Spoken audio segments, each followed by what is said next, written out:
Recently in Sri Dham, Mayapur, on the occasion of the 150th Vyasa Puja appearance day, that means of Srila Bhaktisiddhanta Saraswati Thakur, I mentioned how some devotees say that I must have been his disciple in a previous life, and I said that this is ridiculous, because how could I be a godbrother of our Srila Prabhupada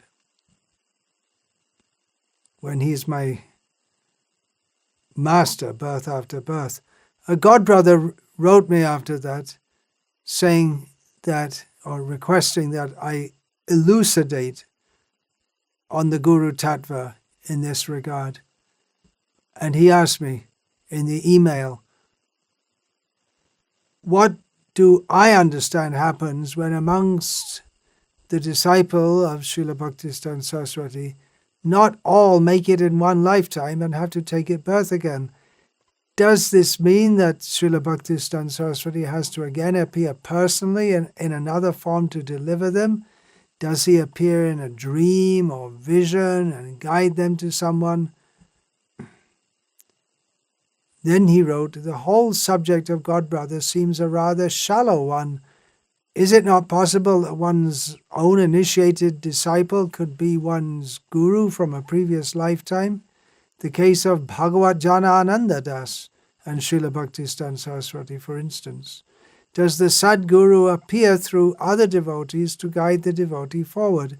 Do you see that the present system in ISKCON, where neophytes like myself are giving initiation, so to speak, is that an eternal connection or a step towards that, guiding one towards one's eternal guru? Perhaps in the case of Shyamananda Pandit and his gurus, for instance. How to understand Sadguru and the present guru initiation in ISKCON or any other Gauriya organization? Is it not possible that some of Saraswati Thakur's disciples, if they had to take birth again, could have become disciples of our Srila Prabhupada? Regarding the case, all right, let's try and discuss this. Remembering Srila Prabhupada and all our gurus. The case of Bhagavat Janananda was that he joined as a young boy, a youth, Gauriya Math, and he passed away very early, just shortly after joining. He had written an article for the Gauriya magazine, which Bhaktisiddhanta Saraswati read after the passing of Bhagavat Janananda. And after reading that article, Bhaktisiddhanta Saraswati Thakur said, he was my guru, but I didn't recognize him. He says the present system in ISKCON, where neophytes like myself are giving initiation, well, it's natural that a devotee considers himself to be a neophyte if he's actually advanced. And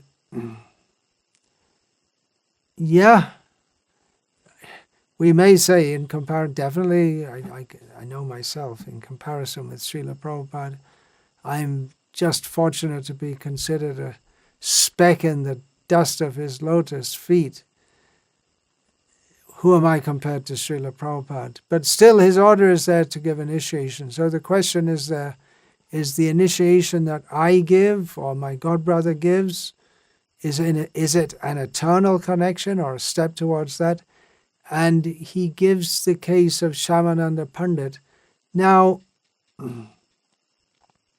Shyamananda, of course, he was initiated by Hridaya Chaitanya, but later he got a further initiation by Radharani herself. And that was supposed to have been given him by Jiva Goswami. And Jiva Goswami was the one who actually taught him. So who's the real guru here? We say, Chaku dano dilo jai janme janme Prabhu say.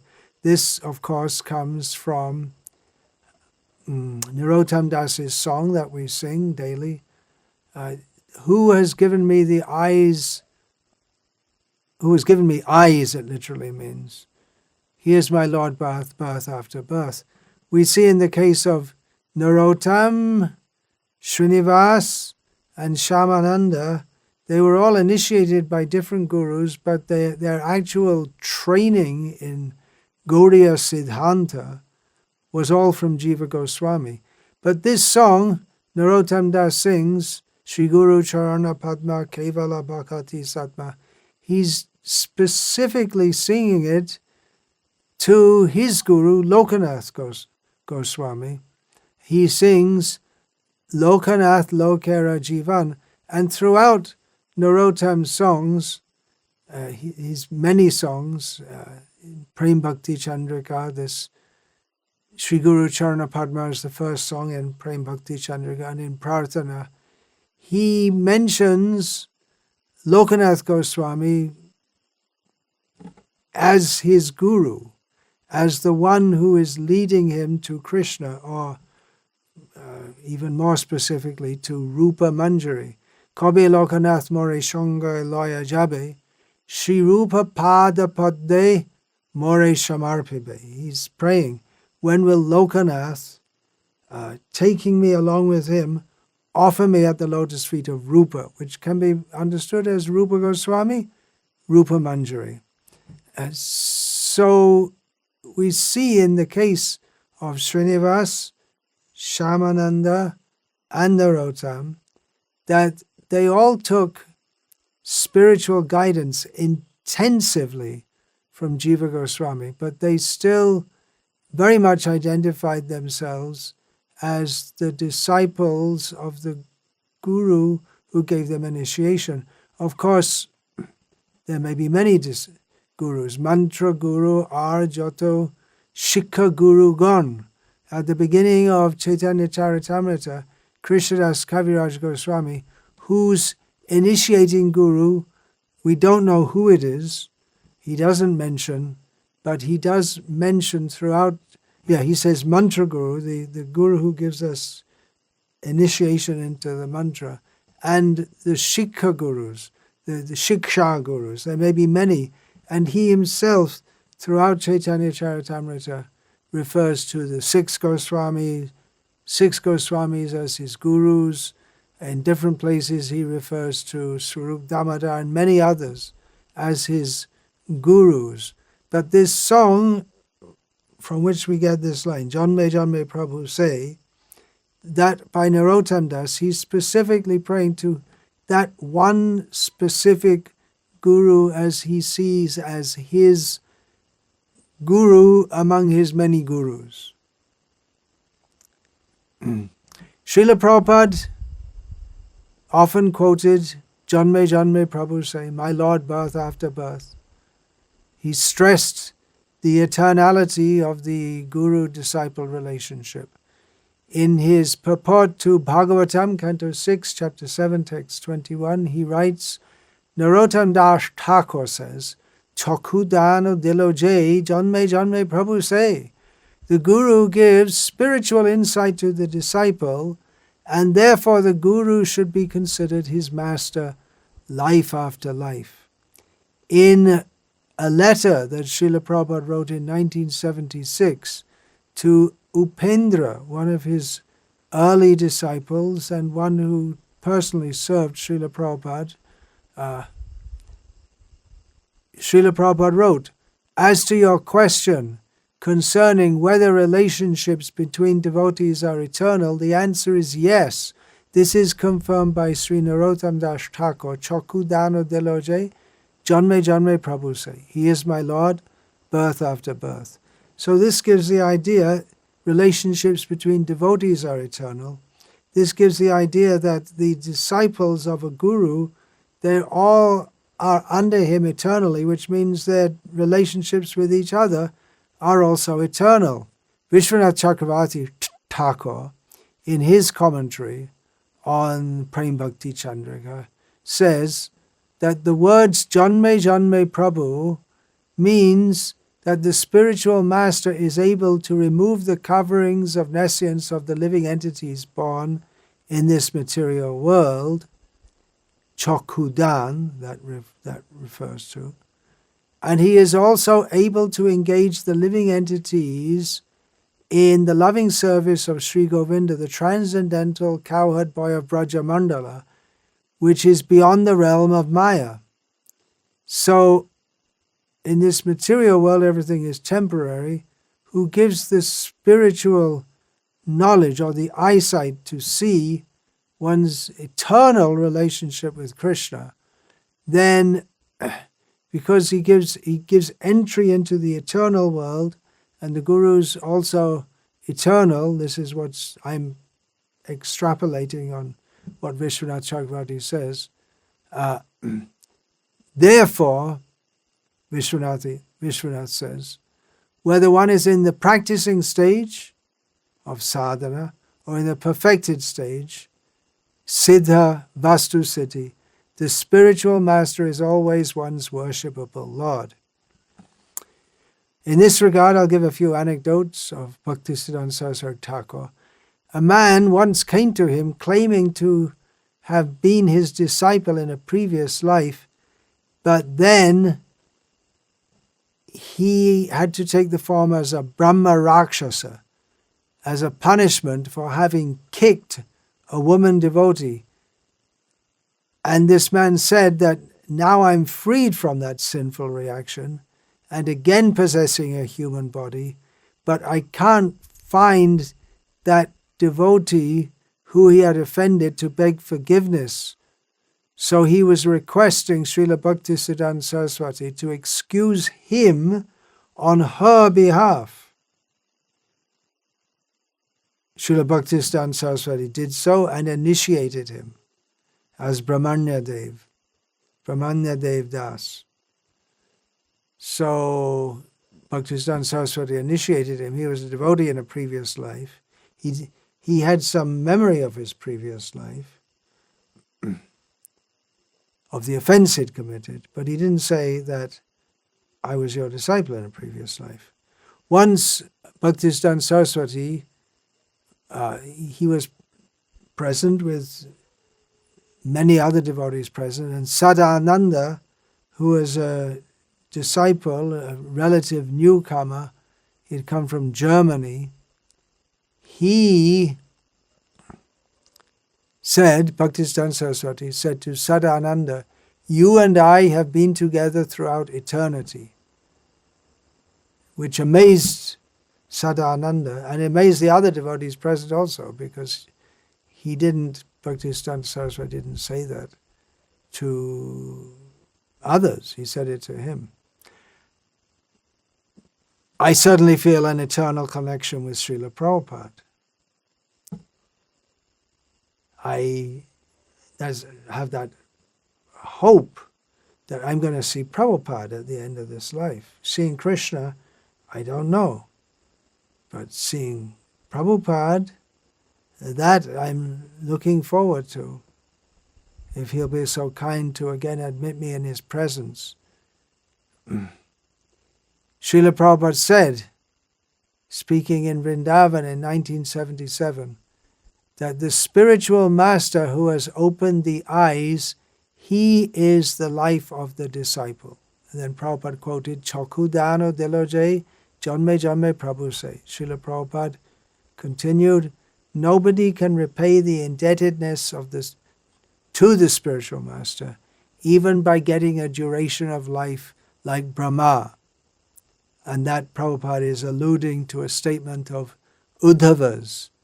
In Srimad Bhagavatam we find Uddhava saying to Krishna that no one can repay the indebtedness to you, Krishna, because you guide the devotee from within the heart as Chaitya Guru and by manifesting externally as the Guru who guides one. So we can't repay the debt to the Guru. Anyone who gives us spiritual knowledge, we can't repay that debt because spiritual knowledge, it's vaster than anything we can give. But we have to try to repay the debt to the Guru. That is the duty of the disciple. So this can go on forever. Now, what the devotee, my godbrother, was writing to me, was alluding to, is that, well, okay, that's all right for topmost devotees, Shila Prabhupada, Shila Bhaktisiddhanta Saraswati. But what about someone like me? Even a lower level guru like myself, I definitely feel that Krishna has sent some disciples to me. It's not that it's just, okay, but there's a strong bond. Why should that connection be broken by death? I think most of my disciples think that the link with me is eternal. And I also, having entered into that, I don't just think of it as something temporary. That just, okay, they have to get initiated, okay, all right, initiate them, finished. How exactly that bond will work birth after birth, not exactly sure. Krishna will orchestrate it. There are so many questions about Guru Tatva, about so many things that may be beyond our intelligence to fully understand it. We know Lord Chaitanya said, Brahmanda Brahmite Kono Bhagavan Jeev Guru Krishna Prasade Pai Bhakti Lata Bij. Out of so many jivas wandering in the universe, one may be fortunate to, what is that fortune? By Krishna's mercy, he gets a guru. And by the guru's mercy, he gets Krishna.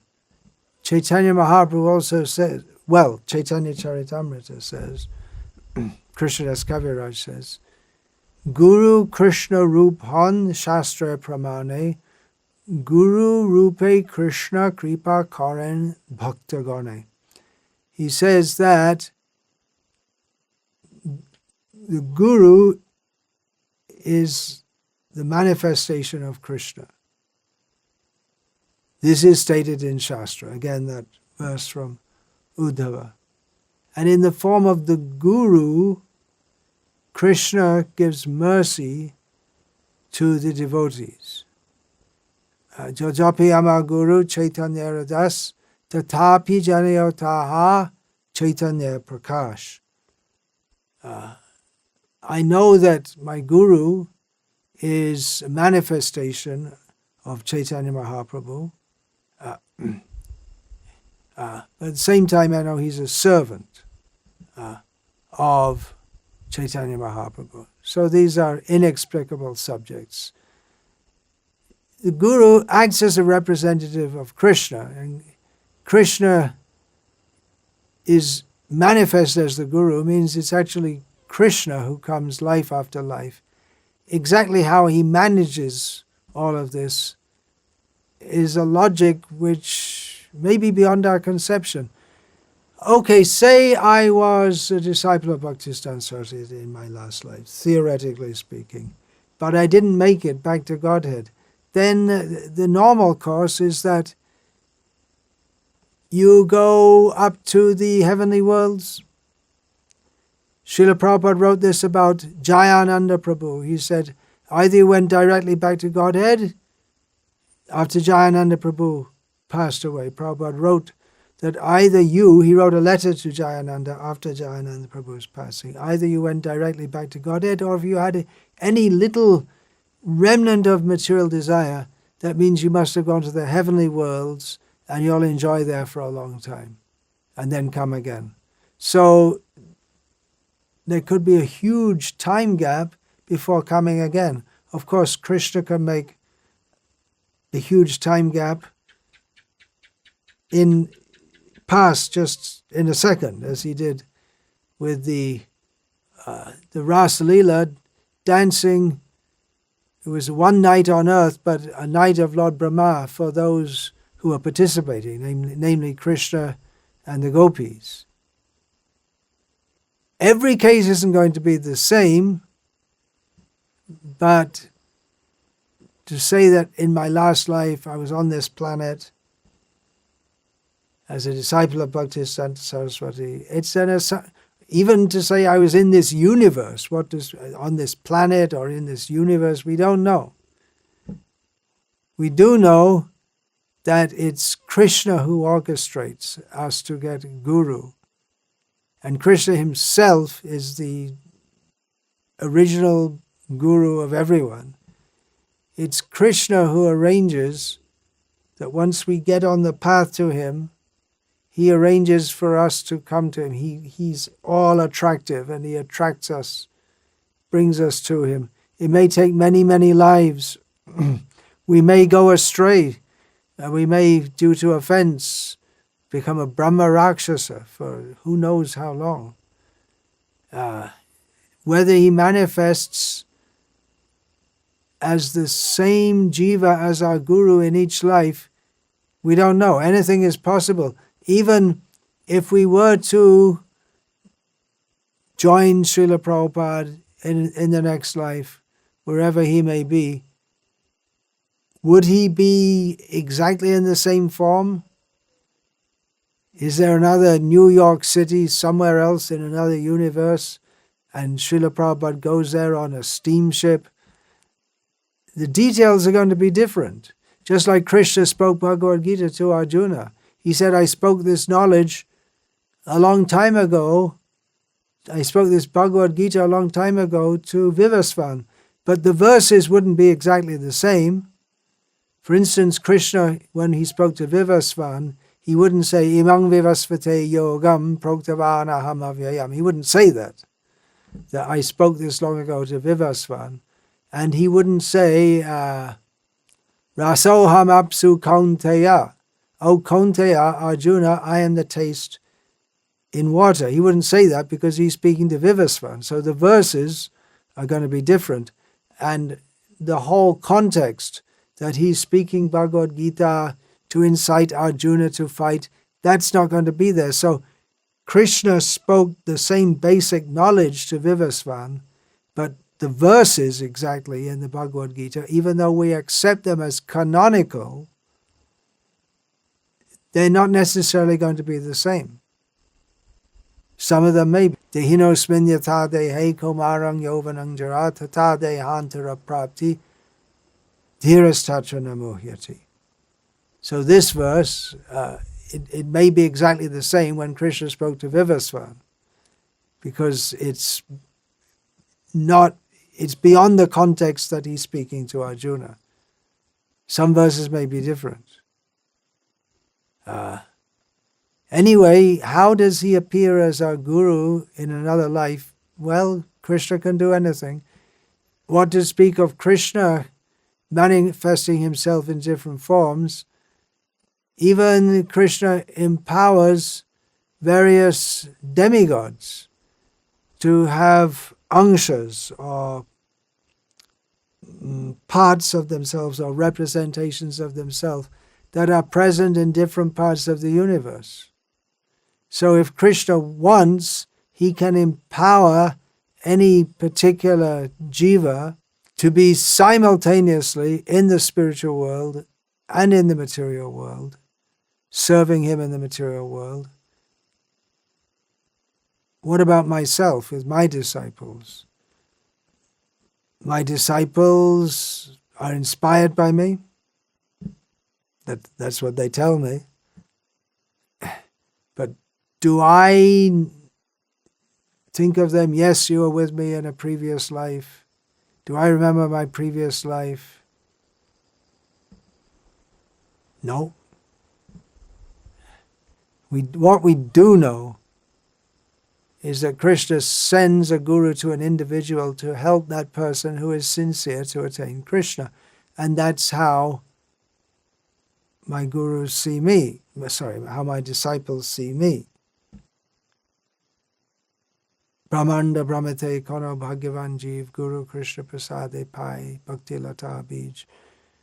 The general attitude should be for all disciples to their guru is that, well, Krishna has arranged for this person who is worshipable for me to surrender to, so that I can surrender to him, through him to Shila Prabhupada, through the Parampara, and up to Krishna. This is all Krishna's arrangement. This should be the attitude of the disciple, that Krishna has arranged this person, his representative. Now, it is a fact that some, after taking initiation, feel disenchanted with their initiation guru. Well, that's another big discussion. They may gravitate toward taking shiksha from another. That wasn't the case with Hridaya Chaitanya and Shyamananda Pandit. He didn't feel any lacking in Hridaya Chaitanya, but he was in a different bhav in relation to Krishna. There's very esoteric subjects. Obviously, some gurus are manifesting more of Krishna's potency than others. Krishna's potency is unlimited, and what the guru gives, the knowledge of Krishna consciousness, that's unlimited, but definitely Srila Prabhupada was immensely powerful guru. Bhaktisiddhanta Saraswati was an immensely powerful guru. And gurus, like my godbrother who wrote this letter, and myself, we are acting as gurus on the order of Srila Prabhupada, which is the order of Chaitanya Mahaprabhu. Jare Dekho Tare Kaha Krishna Upadesh. We're doing that, but we don't try to represent ourselves. And I don't think anyone thinks like that we're actually on the level of Srila Prabhupada. Now, in one sense, yes, because we give the same knowledge, but we don't pretend, and it would be futile to do so, to have that level of potency for spreading Krishna consciousness.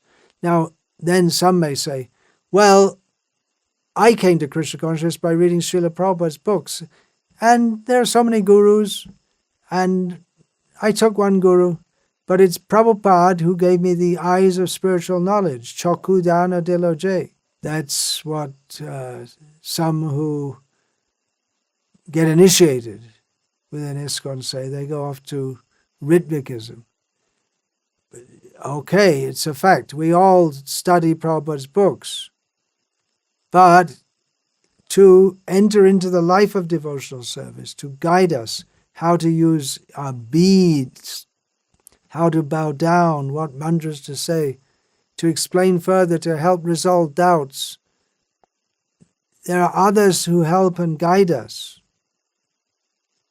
Among them, you select one who you see to be ideal to approach and ask humbly to be initiated into the sampradaya. If you think that, well, I don't need, who are all these disciples of Prabhupada? I'm also a disciple of Prabhupada. Why should Prabhupada accept? You can't barge your way into his association. That is the whole system since time immemorial. The guru's disciples become the gurus in the next generation, and the disciples of those gurus, we've been through this topic so many times. Just like, for instance, in the Ramanuja Sampradaya or the Madhva Sampradaya, they all give the highest respect to Ramanuja and Madhva, but it doesn't mean that they think, well, my guru who initiated me is, they don't think like that. They'd be horrified to think like this. This is the Mayavadi Guru Mara Vidya. You take knowledge from a guru and then you just cast him aside and take his position. It's really going on in Ritvikism. It's exactly like that. You want to take the position of a guru without taking the position of a genuine disciple. But who is a guru, who performs at service of being guru in all seriousness according to the proper system, identifies himself primarily as a disciple. I don't think of my identity primarily as being a guru. That is my service to my guru. I'm his disciple. That is my main identity. I remember one of my godbrothers years ago who was guru, and he told me some instance of his early life before he came to Krishna consciousness, how he was leading others. He says, you see, even at that time I was a guru. I didn't think that was very healthy. When Bhaktisiddhanta Saraswati said that Bhagavad Janananda was my guru, he saw him like that. Great devotees, they see all others as gurus. Bhaktisiddhanta Saraswati said, I don't have any disciples. All of my disciples, they're all my gurus. Our own Shila Prabhupada also sometimes said like that. Just, we see, in the 11th canto of Bhagavatam, we have the description of the 24 gurus identified mostly from nature. The Avadhut speaking to Prahlad Maharaj. So he showed that, well, everything, anyone, everywhere is a guru. If we have the eyes to see, everything is Krishna's energy, and Krishna can manifest himself fully or partially through each atom.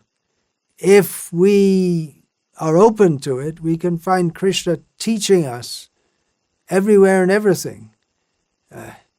There's this is material, but subtle. There's the science of omens, which if you understand it, then by seeing the movements of the birds, the sounds of the lizards, the twitchings of the muscles, it's Krishna communicating with us. We have to learn the system.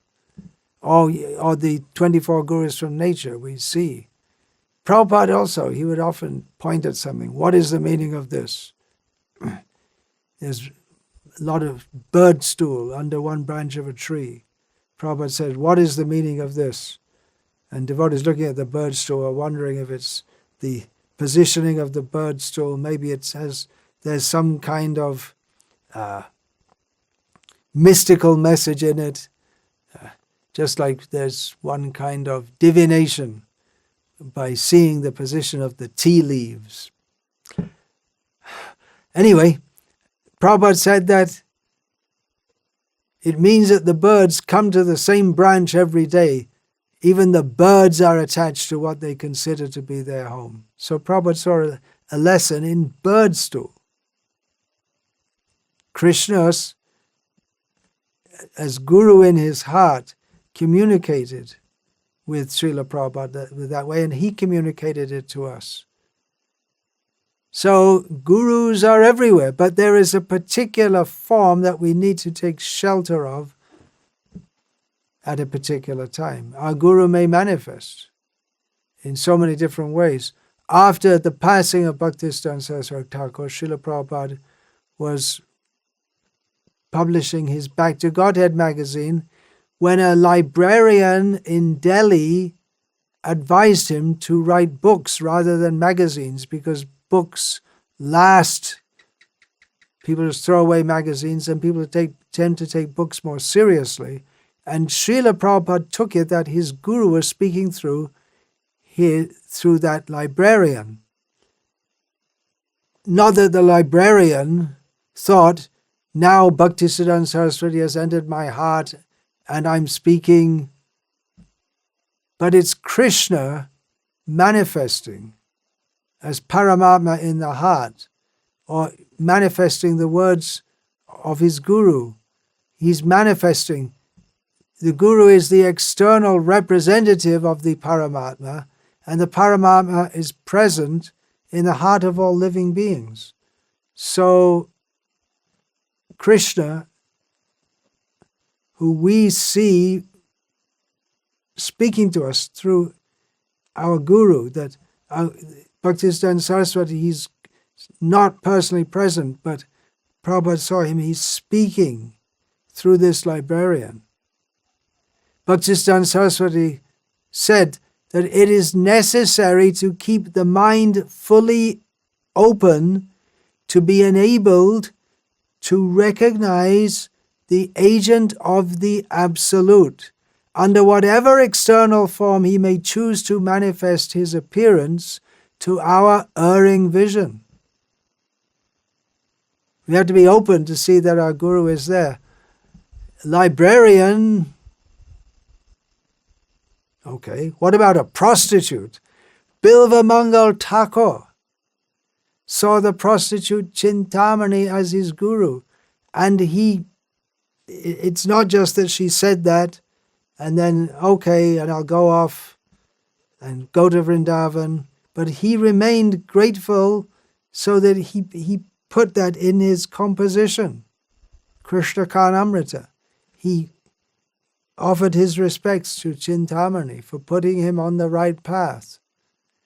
Srila Bhaktisiddhanta Saraswati often referred to Rupa Goswami as his guru. Does that mean that he doesn't see Gorky Shordas Babaji Maharaj as his guru?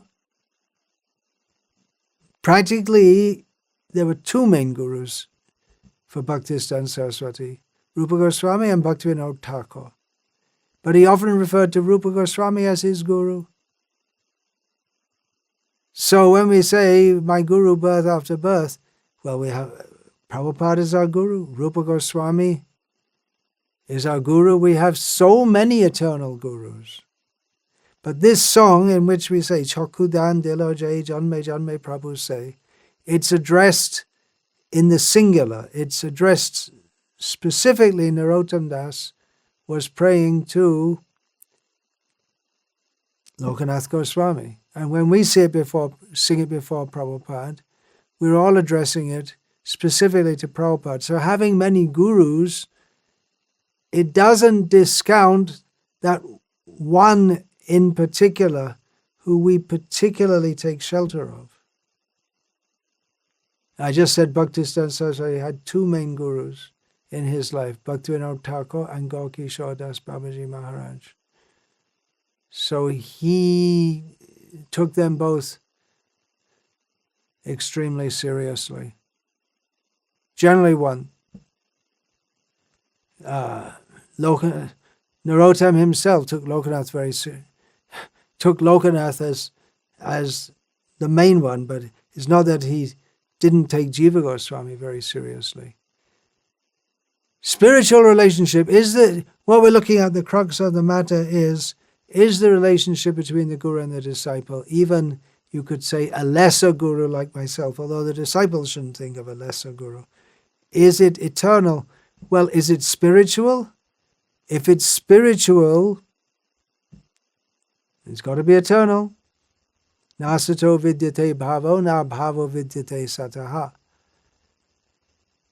That which is not eternal is, by its very nature, it's like axiomatic to say that it's not going to last. And that which is eternal, by its very nature, it's going to last. However, in the spiritual world, the roles may be very different to what we see now.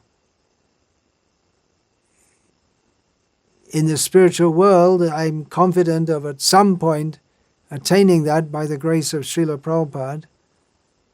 Will Shila Prabhupada be there? Well, maybe in a different role altogether.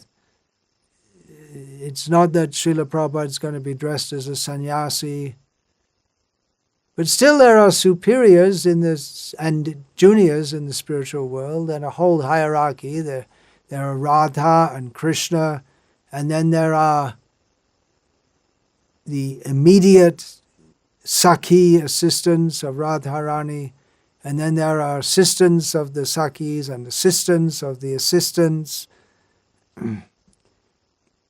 Discussion of Srila Prabhupada's form in the spiritual world, it's been pretty well established that Srila Prabhupada in his eternal, internal ecstasy is a cowherd boy in Krishna's pastimes. Yet, Srila Prabhupada also wrote that the aim of this Krishna conscious movement is to join the Supreme Lord in his pleasure dance, the Rasa Leela. So it may be that some of his disciples become gopis. Well, maybe a cowherd boy could be the guru in the spiritual world of a gopi, in the sense that it could be an elder brother. And this is a very esoteric discussion. Let's bring it down to what we can say, the level that we can perceive and begin to understand. One of Bhaktisiddhanta Saraswati's disciples, all these anecdotes I'm giving are from, I've chronicled them in Sri Bhaktisiddhanta Vaibhav. One of his disciples, he was a young boy, Radharaman, initiated as Radharaman. And he was on a preaching party, and he said to the sannyasi who was there leading the party, he said, "This Jive Surupoi Krishna Nityadas, I don't accept this. That the living entity is the eternal servant of Krishna." And the sannyasi became very angry and said, "Well, how can you dare to say such a thing?" And Radharaman, he said, "Okay, I'll write an article about it." So he wrote an article which was published in the Gauriya magazine, and that was very pleasing to Bhaktisiddhanta Saraswati. Radharaman wrote that certainly I am an eternal servant of Krishna. However, at this stage, I don't know Krishna, so I don't have any realization of my relationship with Krishna. So if I say now that I am an eternal servant of Krishna, it's only lip service. But I know my Guru Dev, and I recognize myself as his eternal servant, and by his grace, perhaps one day I will come to know Krishna. And then and only then, not before, I will appreciate fully my position as Krishna's eternal servant. Right now I understand that I am the eternal servant of my Guru. That is my real identity. There were some cases of disciples of Bhaktivinoda Thakur who, after his passing, accepted Bhaktisiddhanta Saraswati as their guru. The best known, a very prominent devotee, Jagadish Bhakti Pradeep, he took initiation from Bhaktivinoda Thakur, and he took sannyas from Bhaktisiddhanta Saraswati. And Swarna Didi was she was an elderly woman who they both saw Bhaktisiddhanta Saraswati practically as their guru on the level of Bhaktivinoda. Considering that they had been entrusted to his care by Srila Bhaktivinoda. And what about devotees like myself, who are in the category that Srila Prabhupada mentioned, that a guru is meant to be a liberated soul, but one who's not liberated can act as a spiritual master by following faithfully in the footsteps of a liberated soul. So how can I say I'm a guru? Well, on the order of Srila Prabhupada, I can instruct because I know what to do, because I learned it from Srila Prabhupada, and actually I learned it from so many of my godbrothers also, especially when I first joined. I'm teaching them to do what Srila Prabhupada said, which I'm also supposed to do. I'm more experienced than my disciples in doing that, and I've been through various ups and downs and ins and outs. So I teach them to follow what I'm doing, what Srila Prabhupada said to do, and I help to guide them through various hurdles and show them the way. But I can't say I'm in the position of a completely liberated soul. So what am I and my godbrother, putting himself in this position, doing? We're guiding devotees towards Srila Prabhupada and he guides them toward his guru, and like this. At the same time, the guru is meant to be directly connected to Krishna. Krishna she tomara, Krishna dide para, tomara shakatiache. Well, that's true of us also. Every living being has an eternal direct relationship with Krishna. At the same time, that direct relationship is mediated, at least on this plane, through the guru. That's what Radharaman was saying. I don't know Krishna, but I know my guru. Is it possible that some of Bhaktisiddhanta Saraswati's disciples could take birth again? And could they become disciples of our Shila Prabhupada? Well, anything seems possible, but it seems to me unlikely that you have a relationship of being basically on the same level socially. Yeah, the guru giving initiation, there's a kind of spiritual social system there also. So it seems unlikely that you'd become the disciple. If I had to take birth again, if I'm lucky enough to, well, I guess I have to suffer for all my wrongdoings, but I can hope to have the opportunity to come in contact with devotees and devotional service again. I see among my godbrother's disciples and among my own disciples some who I think, if I have to come again, I'd like to be his disciple, because I can see that they are fit to shelter and guide. In the seminal system, sometimes the father becomes the son or the grandson. In Bhagavatam, Shila Prabhupada states that in his purports, Prabhupada says that one should see the senior godbrothers on the level of one's own guru. Or it said that Prahlad Maharaj did this. So that parallels the family relationship in which the elder brother is seen as good as the father.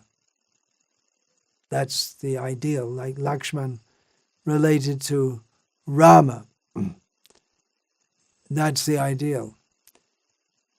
I know some of my godbrothers used to and treat me as if I'm their disciple. And even though they were very senior to me, I didn't feel so comfortable. Maybe because somewhat condescending attitude. Some still do. I feel uncomfortable with the idea that any of my god siblings could be my disciple in a future birth. I offer them respect as my godbrothers, godsisters. Maybe it's just my sentiment, but it doesn't seem possible to me. It's up to Krishna. In my book, My Memories of Srila Prabhupada, I wrote about my previous life before coming to Krishna consciousness. I wrote, sometimes devotees ask about my life before meeting Srila Prabhupada, but I do not like to tell them there are so many conditioned souls wandering in the universe, and there is no value in hearing about one more. For those who really want to know my previous life history, here it is. I was a dog. I'm still a dog, but now I'm Srila Prabhupada's dog. His mercy is all that I am made of. In that book, My Memories of Srila Prabhupada, I also wrote, some devotees have deduced from astrology or hypnotic regression that in their last life they were a pujari, yogi, devotee, or whatever. I congratulate them on their exalted background. Personally, I have no knowledge of my previous life. I only know that after many, many lives of suffering and ignorance, Srila Prabhupada saved me. I was in Maya, maybe as a Brahmana or a Brahma or a worm in stool, but in Maya I certainly was.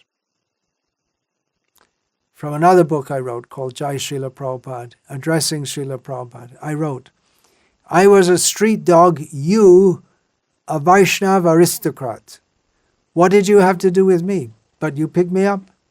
Indeed, you did not hesitate to pick me up, being still filled with an astonishing repertoire of ghastly material desires. I am still so far from Krishna.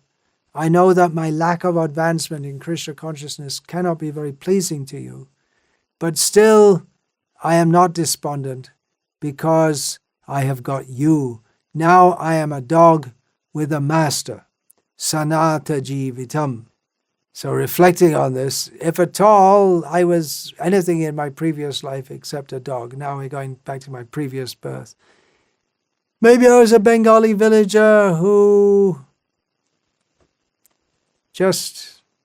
they go on pilgrimage and went to Mayapur, and as their culture, they roll in the dust. Maybe I was a Bengali villager who went to Mayapur, rolled in the dust at a spot where Shila Prabhupada had walked on, or I was a dog who rolled in that dust.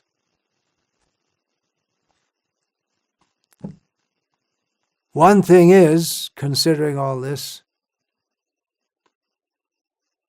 don't make him return. Both our own Shila Prabhupada and Bhaktisiddhanta Saraswati spoke about coming back to deliver disciples who don't make it in one lifetime. Shila Prabhupada would say, don't make me come back. We also have the idea, maybe I could join Prabhupada wherever he may be in his preaching. He said that the spiritual master has eternal associates who go with him wherever he goes to assist in his preaching. So yeah, that sounds good. You recognize him as your guru in another life. That's the idea. Many disciples of Srila Prabhupada experienced that when they met Prabhupada, it was like, ding! Yes, this is my guru. They may not have thought it from a previous life, but they feel a connection immediately. This is my guru. And the same is going on in this generation. Some devotees, they see disciples of Srila Prabhupada and say, yes, this is my guru. By hearing, yes, this is what I need to hear, this is what I need to follow. Perceiving that many of his disciples would falter, Srila Prabhupada predicted, most of my disciples will become demigods. Most mercifully, Srila Prabhupada assured that even if they fail to go back to Godhead in this life, he will return for them. Srila Prabhupada wrote, in relationship with my disciples who are so kindly cooperating with me in the matter of rendering service to my spiritual master, for them I am always ready to come back from Golok Vrindavan if they are not delivered along with me. So Prabhupada saying, I'm in Golok Vrindavan, but I'll come back for you. But still, he told his disciples, you should practice seriously so that he does not need to return, so that Prabhupada himself doesn't need to return to pick them up. Srila Prabhupada wrote, if somebody does not go to the spiritual sky, then I shall have to come back to take him there. One should remember this, and every one of my disciples should act in such a way that they may go with me and may not have to come back to take another birth. But Srila Prabhupada didn't automatically assume responsibility for uncommitted disciples. Once a devotee asked Prabhupada that Jesus Christ, as a guru, was he responsible for coming back to save everyone claiming to be his follower? And Prabhupada replied, if you please him, then he is responsible. And then Prabhupada continued by quoting, Yasya prasada nagati katopi. If you displease him, then you are nowhere. So if you take it this way, that my spiritual master has taken responsibility, so whatever nonsense I do, it doesn't matter. Srila Prabhupada criticized that the Christians are thinking, Jesus Christ has taken a contract for all our sinful activities, so we can do anything, whatever we like. But Prabhupada said that is not the fact. If someone takes responsibility for you, you must abide by his order. You see? That's the point. If you abide by his order, then you're eternally connected with him. If you don't abide by his order, then you're adrift. Then the relationship is based on accepting a guru means to follow his order. That's how the relationship is established. If you don't do that, then because you sat in a sacrifice and got given some beads and a name, doesn't necessarily mean that the relationship is eternal. We have to do our part also. Relationship means it's two ways. I'm going to go back to what Prabhupada was saying. If one takes responsibility for you, you must abide by his order. Otherwise, how is it that he simply takes responsibility and you don't abide by his order? It is reciprocal. But the Christians are thinking, because we have taken to Christian religion, now we are safe. We can do anything we like and Lord Jesus Christ will compensate. He'll be every time crucified and we can go on doing all nonsense. That's not a very good idea. As Vishvanath Chakravarti said, Yasya prasadad bhagavat prasada. If you please your spiritual master, then God will be pleased. If you don't please him, then you are nowhere.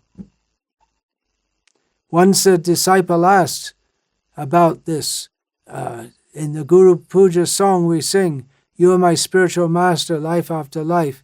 And he asked Shila Prabhupada, does this mean that if we don't make it in this lifetime, you'll come back to save us? And Prabhupada became angry and banged his fist and said, "You make it in this lifetime. Don't make me come back." And when Jayapataka Swami Maharaj asked, or said to Prabhupada, "I want to serve you life after life," Prabhupada responded, "But don't make me come back." So back to the original question. How does this Janme Janme Prabhu say, how does that work? We've discussed some aspects of it, but much of it is achintya. Like so many aspects of Guru Tatva, it's inconceivable. It may be something we'll comprehend later after we've liberated. After we're liberated, a devotee in New Mayapur asked Srila Prabhupada, if we don't finish our Krishna consciousness in this life, how do we come in contact with the Guru in the next life? Prabhupada replied, yes, that arrangement will be done. You go on with your business. We are singing this song daily. Why do you forget? Choku dano dilo jai, janme janme Prabhu say. One who has opened the eyes, he'll remain my master life after life. So Prabhupada's saying that you go on with your business. You serve according to the Guru's order. I'm extrapolating this. And the arrangement will be made. How will you come in contact? The arrangement will be made, Prabhupada said. You just go on doing what you're doing with the faith that who has opened my eyes will remain my master life after life. There is a conversation. I'm just going to take the essence of the points because it's long and it rambles here on the different points. But Govinda Dasi asked Srila Prabhupada that our relationship with you as spiritual master has existed eternally in the past, and will it exist eternally? Prabhupada said, don't bother with it. Go on. Past and present, you are future. Just carry out the orders, that's all. When you have accepted a spiritual master, you carry out the orders, that's all. I'm paraphrasing a little bit, Srila Prabhupada. Choku dano dilo jai janme janme Prabhu say. Past means that in the past you could not carry out, therefore you had to accept another birth. So carry out the order. Now you got this position, carry out. That is the point. What is the use of talking about the past, present, and future? Anakari homane asha. This is wanted. Don't think of anything else. That is the point. So if we act on that platform, no desire than to serve the words of the spiritual master, then we're connected eternally. Then Siddha Swarup, Ananda Goswami, who was present in that conversation, said, so then if I'm worried about my past or future, and Prabhupada said, no, whatever is past is past. Now I've got the knowledge, let me carry it out. Chokudan, now I've got this real knowledge. What is the use of thinking of the past? In the past, somebody was a hippie, he was drinking. That world is past. Let me progress. Let me do the responsible thing. Why bother about the past? The past was not perfect. Therefore, I have got this birth again. What is the use of concocting? Whatever has passed has passed. Now let me be sincere. Do not think of the future. If I work sincerely, then my future is all right. Let me work now for the future. Let me work now sincerely. Whatever the future will be, that will be. If I do not go to Vaikuntha, still I shall carry out the orders of the spiritual master. Now if you've got this relationship, it may be eternal or not eternal. Why do you bother about all this? I have to do my duty, that's all. So it seems to me that Prabhupada is saying that why bother trying to understand all these intricate points? Just accept. Now you have a guru, you follow, do your duty to follow. And Govinda Dasi said that it seems, I remember you once saying that if you follow the instructions of a guru, then he can be present in your heart. He'll remain present in your heart always. Is that correct? And Prabhupada said, everything will be revealed. Yasya deve parabhaktir yatha deve tata guru tasaite katita artha prakashante mahatmana. All these things will be revealed to the follower. We have also in this song, from which this Janme Janme Prabhu say comes, Dibya Gyan Hriday Prakashito. The Guru reveals the import of the spiritual master, spiritual knowledge within the heart. So Govinda Dasi said, well, the principle of Guru is within one's heart through Krishna, or is it that the personality, you, as our spiritual master, remain always with us if we are following your instructions? Prabhupada said, yes, we're singing that daily. Do you not understand? Guru Mukha Padma Vakya Anakorhyo Manayasha. Prabhupada didn't quote here, Janme Janme Prabhu say. He quoted this. Take the words of the Guru without desiring anything else, then we automatically come to the position of him being our Guru birth after birth. Now, the Guru is always with us in his instructions, but we have to do our part also. In Bhagavatam, Canto 1, Chapter 15, Text 50, Shila Prabhupada stated, when flying an airplane, one cannot take care of other planes. Everyone has to take care of his own plane, and if there is any danger, no other plane can help another in that condition. Similarly, at the end of life, when one has to go back home, back to Godhead, everyone has to take care of himself without help rendered by another. The help is, however, offered on the ground before flying.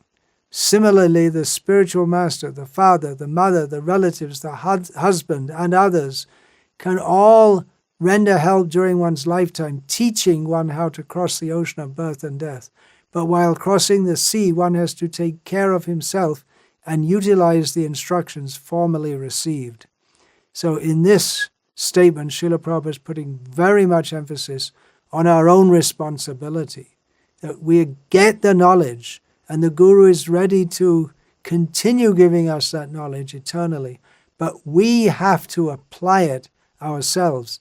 Ultimately, we have to apply it ourselves. It's our own choice. And we can say, well, no one is there to help us at the time of death.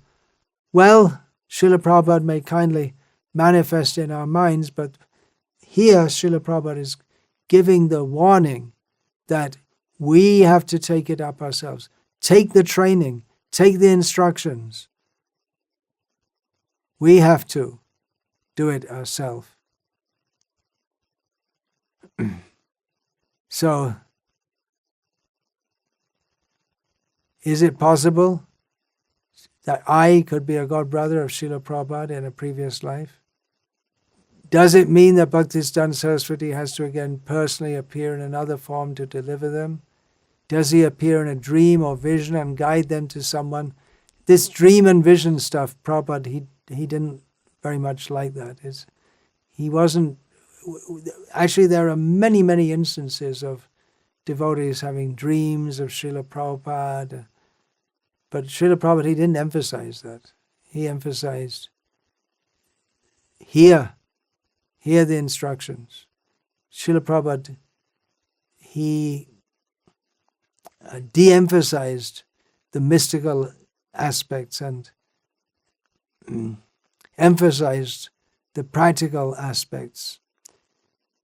So, again, the original question then, does what we could call a lesser guru like myself, is it just a step toward connecting with a real guru? Well, actually, I'll discuss this in another talk. It's too much to discuss in one talk. How the disciple doesn't think like that. My guru is a lesser guru. He doesn't think like that. Anyway, one's godbrother or initiated disciple becomes one's guru. Prabhupada said spiritual relationships are eternal, so once a relationship is established, you don't to reverse that. It's not like that, for instance, Mother Yashoda becomes a gopi dancing with Krishna. There's a relationship. A spiritual relationship means it's on an eternal platform. So a lot of this is inconceivable. I've discussed some points. Yata Shuta Yata Matihi, as much as I've heard and understood. I hope this is of some help. Ultimately, there are so many things which are not very understandable for us on this platform. Then how is it Chokudana Diloje? Well, Srila Prabhupada himself, when he was asked about this, he said practically not to ask about it. Just go on serving. If you go on serving, then we're on the platform of eternality. Vanchakalpatarubhyascha kripasindhubhya vichapatitanam pavanebhyo vaishnavebhyo namo namaha.